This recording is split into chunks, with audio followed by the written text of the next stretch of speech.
It was quiet Saturday morning when the first crack in my marriage appeared. I didn't even notice it at the time. I was sitting at the kitchen table, sipping my coffee and scrolling through the news on my phone, while my wife, Jessica, stood by the counter, texting someone. Her face lit up with a smile I hadn't seen in years. It wasn't the usual polite smile she gave me or the forced one she showed at work events. No, this was different. It was real, full of life, as though she was looking at the world through rose-colored glasses. "Who's got you smiling like that?" I asked, half joking. She froze for a split second, then chuckled nervously. "Oh, just Lisa. She sent me a funny meme." I nodded, not thinking much of it. Lisa was her best friend from college, and they often shared inside jokes I never understood. But as the weeks went on, I started noticing more of those moments. Jessica staying up late, claiming to be working on a project, her phone constantly buzzing with notifications, and her newfound habit of guarding her screen like it held state secrets. I told myself it was nothing. After all, we'd been married for 10 years. Sure, we hit a few rough patches like any couple, but we were solid. Or so I thought. Then came the day everything changed. One night, Jessica announced she'd be heading out for a girls' night. She was dressed to the nines, heels, a little black dress, and a touch of perfume she hadn't worn in months. It struck me as odd. Lisa wasn't the type to hit trendy bars or clubs, and Jessica's outfit seemed more fitting for a date than a casual night with friends. But I didn't say anything. I didn't want to be the paranoid husband. "Don't wait up," she said with a smile, grabbing her purse and walking out the door. I tried to distract myself by watching a movie, but my mind kept wandering. Something didn't feel right. Around midnight, curiosity got the best of me. I opened our shared phone account online, something I'd never done before.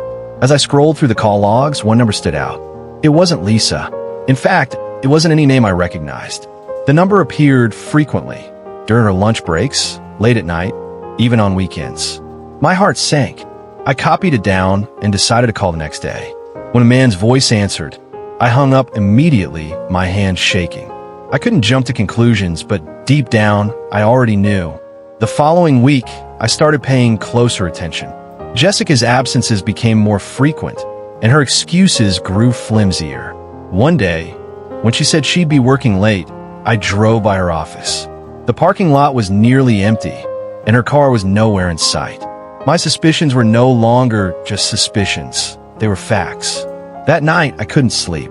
I stared at the ceiling, replaying every moment in our marriage that had led us here.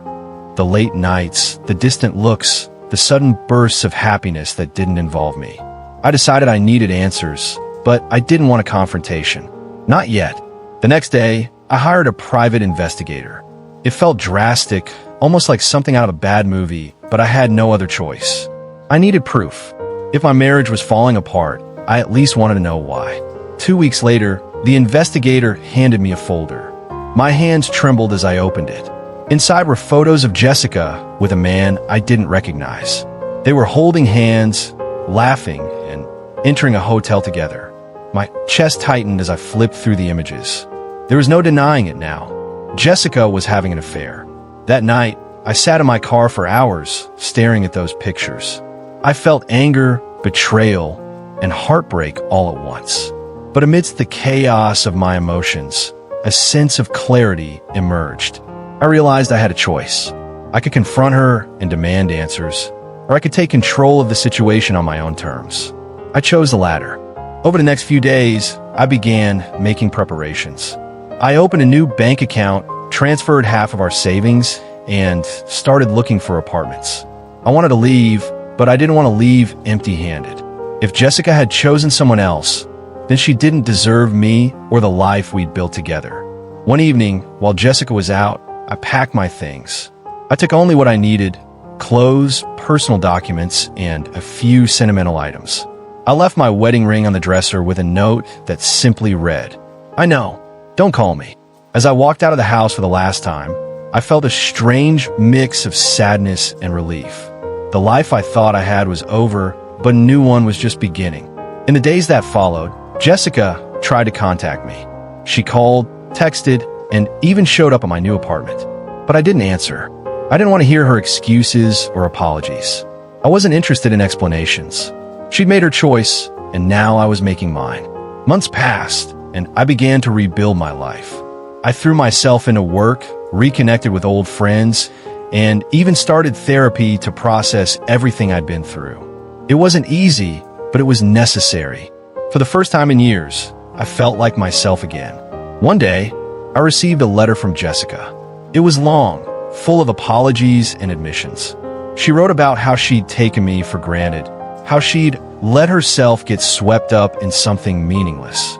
She begged for another chance, promising to do whatever it took to fix things. I read the letter once, then folded it and put it away. Forgiveness was one thing. Going back was another. I wasn't about to lose myself again. Looking back, I realized that leaving Jessica wasn't just about escaping her betrayal. It was about reclaiming my dignity, my happiness, and my sense of self.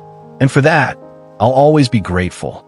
Not to her, but to myself for having the strength to walk away.